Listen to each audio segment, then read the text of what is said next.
کہ جی مدد، ایک دوسرے کی مدد مانگنے کا تو حکم ہے، مدد مانگنے کا حکم ہے جو اسباب میں ہے. جو اسباب میں چیز داخل نہیں ہے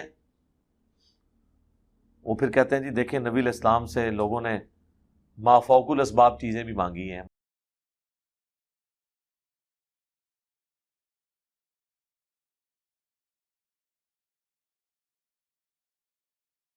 ابھی آپ نے مرزا محمد علی کا ایک کلپ سنا جس میں وہ کہہ رہا ہے کہ ظاہری اسباب میں اب یہ جو ظاہری اسباب کا اس نے ایک پوڈورا باکس کھولا ہے، اس کی وجہ کیا ہے؟ اصل میں یہ چاہتا یہ ہے کہ اپنے ایک نظریے کو ثابت کرے، اور وہ ہے مدد مانگنا غیر اللہ سے. اس نے جو اپنا یہ نظریہ بنایا کہ ظاہری اسباب میں مدد مانگنے سے شرک نہیں ہوتا. اب سوال یہ پیدا ہوتا ہے یہ ظاہری اسباب کا لفظ اس نے قرآن پاک کی کس آیت سے لیا ہے، کس حدیث سے لیا ہے؟ یہ علمی کتابی ہے یا اکیڈمیکل مین ہے تو ہمیں بتائے کہ کس آیت سے اس نے یہ مستنبط کیا، کس آیت یہ ظاہری اسباب لیے. یہ سارا اپنا اختراع ہے، اپنے اجتہاد کوشش کرتا ہے کہ اپنے اجتہاد سے میں اپنے عقیدے کو صحیح درست ثابت کر لوں، جبکہ اس کا اجتہاد انتہائی غلط ہے، کیونکہ یہ عربی دان نہیں ہے. جب تک عربی دان کوئی نہ ہو تو کس طرح قرآن حدیث سے کس طرح مسائل لے سکتا ہے؟ ایک بات تو یہ ہے. دوسری بات یہ اس نے ایک آیت پیش کی ہے مَن یجیب المضطر اذا دعاہ یکشف السوء ویجعلکم خلفاء الارض، سورہ نمل کی آیت نمبر 65 62 نمبر آیت ہے. اس میں اس نے یہ بات ثابت کرنے کی کوشش کی کہ دیکھیں یہ دعا، اب یہاں پر اللہ تبارک و تعالیٰ نے یہ فرمایا ہے کون ہے جو مضطر کی دعا قبول کرتا ہے؟ وہی ہے. کون ہے جو اس کے یکشف السوء اس کی برائی ختم کر دیتا؟ وہی ہے.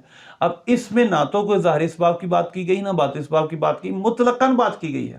اور مطلقاً ایسے ہی ہے، وہ سامنے شخص کے مدد مانگ لیں یا دور سے بات لیں، جو مدد کرے گا وہ اس کی عطا سے کرے گا، اور جو مصیبت کھولے گا اسی کی عطا سے کھولے گا. ہاں اب ظاہری اسباب میں جس طرح آپ کسی کو کہتے ہیں کہ میری مدد کرو تو یہ شرک نہیں ہے. باطنی اسباب میں اگر کوئی کسی کو خدا نہ سمجھے کہے مجھے میری مدد کرو، یہ شرک نہیں ہے. کیونکہ شرک جب تک آپ کسی کو خدا نہ سمجھے نہیں ہوتا. صرف پکارنے سے شرک نہیں ہوتا، مدد مانگنے سے شرک. اگر مدد مانگنے سے شرک ہوتا تو ظاہری اسباب میں مدد مانگنے یا باطنی اسباب سے مدد مانگنے دونوں طرح شرک ہونا چاہیے.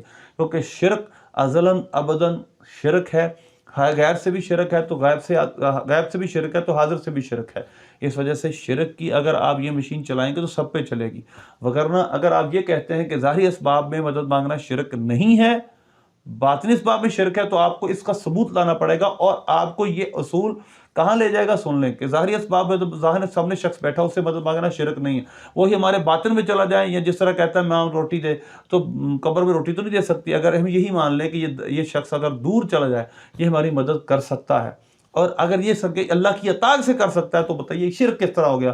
اگر کہیں نہیں یہ شرک ہے تو سامنے جو بیٹھا تھا اس وقت وہ خدا تھا معاذ اللہ، اور جب دور چلا گیا تو اس کی الوہیت باطل ہو گئی. اس وجہ سے ظاہری اور معاذ اللہ یہ نظریہ بنانے سے ظاہری باطنی کا یہ خرابی لازم آتی ہے.